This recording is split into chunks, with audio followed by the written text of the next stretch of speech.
నమస్కారము. ఈరోజు మనం బిచ్చగుంట కథలు చెప్పేవారు మధ్య మధ్యలో కొన్ని చిన్న చిన్న కథలు చెబుతూ ఉంటారు. వీటిని పిట్ట కథలు అంటారు.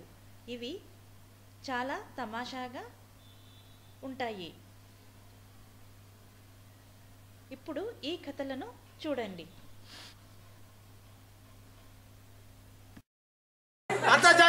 అదేదో మొగ్గు రకం చీర అనుకుంటే అంత కనిపెట్టలా కొన్నమను నేరుగా పేర్ల కాడికి వచ్చేసింది. అందరిలో పోయి బాగా సెంటర్లో కూర్చోదు కొన్నమను అడిగి పోయి. అక్కడ ఒక పెద్ద మనిషి ఉన్నాడు. ఎవరు? లక్ష్మిరెడ్డి. లక్ష్మిరెడ్డి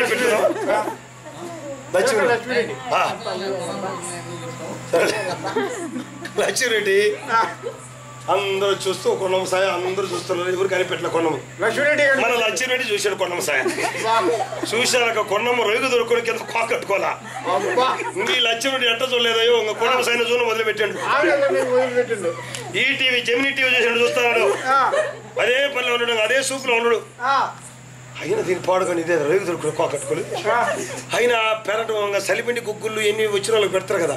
అయినా ఈ కొండమ ఆడ పెట్టుకుంటే ఉత్తరం ఏకుంటుంది అని సాకలి సాకలు అనిపిస్తుంది. ఒరే సాకలి ఇట్రా, నీకెందుకు సాకలం వచ్చినప్పుడు నీకెందుకు లైట్ గాలి కొట్టి బాగా వెళ్తారు చేయి. నీకెందుకు కొండం వచ్చినప్పుడు ఈ సలిపిండి కుక్కులు ఆడ పెట్టుకుంటే నేను చూస్తా అన్నదమ్మాయి. ఇంకా పొద్దుపోయింది మంగళారతి అండి. అందరికి సలిపిండి కుక్కులు నేను పెడతాట, మీరు పెడుచుకుంటూ పోతండి.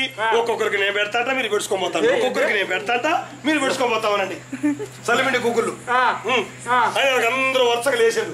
ఈ కొండ దాని పాడుగా అప్పుడు కూడా చూసుకునే సెంటర్లో నిలబడుకోవద్దు. కొండమ్మ దూరి అందరూ నా పెడుచున్న ఆయన, నాకు పెట్టు మావ, నాకు పెట్టు బావ అని అంతా పెడుచుకుంటూ పోతారు.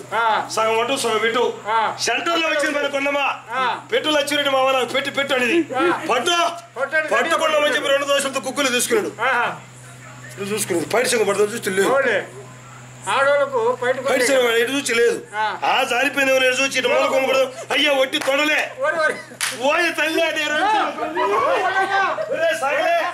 సాగలే కొండమ్మ సాలే లైట్ పట్టుకుని ఎంతమంది అన్నాడు అంటే ఓ కొండమ్మ